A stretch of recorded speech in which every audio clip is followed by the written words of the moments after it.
شروع اللہ کے نام سے جو سب پر مہربان ہے، بہت مہربان ہے۔ بڑی شان ہے اس ذات کی جس کے ہاتھ میں ساری بادشاہی ہے اور وہ ہر چیز پر پوری طرح قادر ہے، جس نے موت اور زندگی اس لیے پیدا کی تاکہ وہ تمہیں آزمائے کہ تم میں سے کون عمل میں زیادہ بہتر ہے، اور وہی ہے جو مکمل اقتدار کا مالک، بہت بخشنے والا ہے، جس نے 7 آسمان اوپر تلے پیدا کیے۔ تم خدائے رحمان کی تخلیق میں کوئی فرق نہیں پاؤ گے۔ اب پھر سے نظر دوڑا کر دیکھو، کیا تمہیں کوئی رخنہ نظر آتا ہے؟ پھر بار بار نظر دوڑاؤ، نتیجہ یہی ہوگا کہ نظر تھک ہار کر نامراد لوٹ آئے گی۔ اور ہم نے قریب والے آسمان کو روشن چراغوں سے سجا رکھا ہے، اور ان کو شیطانوں پر پتھر برسانے کا ذریعہ بھی بنایا ہے، اور ان کے لیے دہکتی آگ کا عذاب تیار کر رکھا ہے۔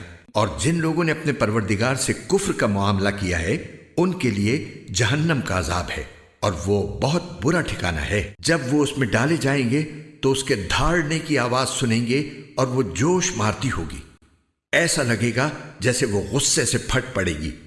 جب بھی اس میں کافروں کا کوئی گروہ پھینکا جائے گا تو اس کے محافظ ان سے پوچھیں گے کہ کیا تمہارے پاس کوئی خبردار کرنے والا نہیں آیا تھا؟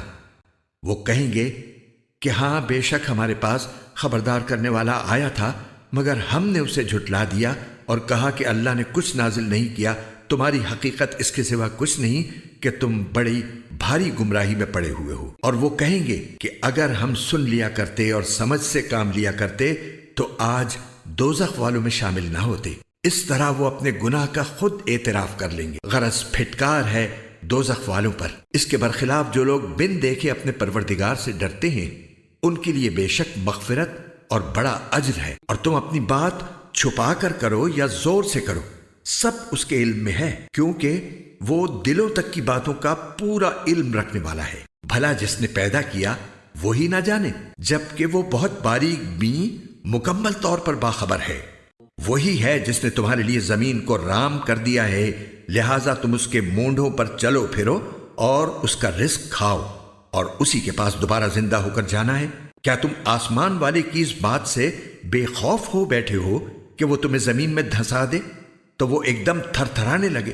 کیا تم آسمان والے کی اس بات سے بے خوف ہو بیٹھے ہو کہ وہ تم پر پتھروں کی بارش برسا دے؟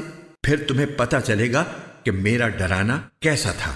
اور ان سے پہلے جو لوگ تھے انہوں نے بھی پیغمبروں کو جھٹلایا تھا، پھر دیکھ لو کہ میرا عذاب کیسا تھا۔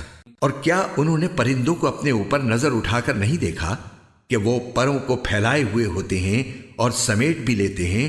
ان کو خدائے رحمان کے سوا کوئی تھامے ہوئے نہیں ہے، یقیناً وہ ہر چیز کی خوب دیکھ بھال کرنے والا ہے۔ بھلا خدائے رحمان کے سوا وہ کون ہے جو تمہارا لشکر بن کر تمہاری مدد کرے؟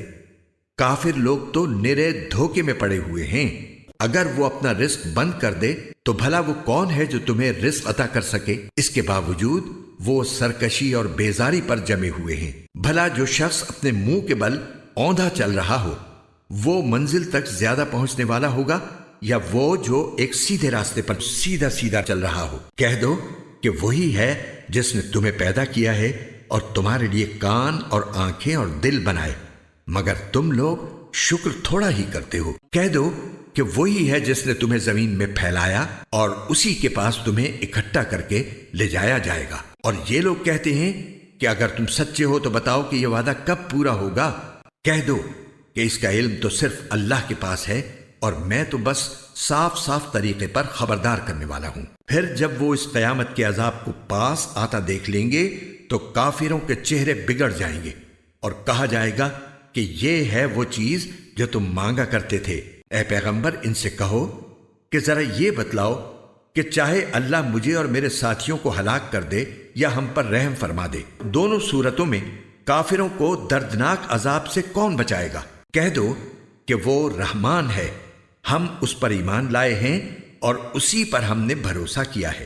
چنانچہ عنقریب تمہیں پتہ چل جائے گا کہ کون ہے جو کھلی گمراہی میں مبتلا ہے۔ کہہ دو کہ ذرا یہ بتلاؤ کہ اگر کسی صبح تمہارا پانی نیچے کو اتر کر غائب ہو جائے تو کون ہے جو تمہیں چشمے سے ابلتا ہوا پانی لا کر دے دے؟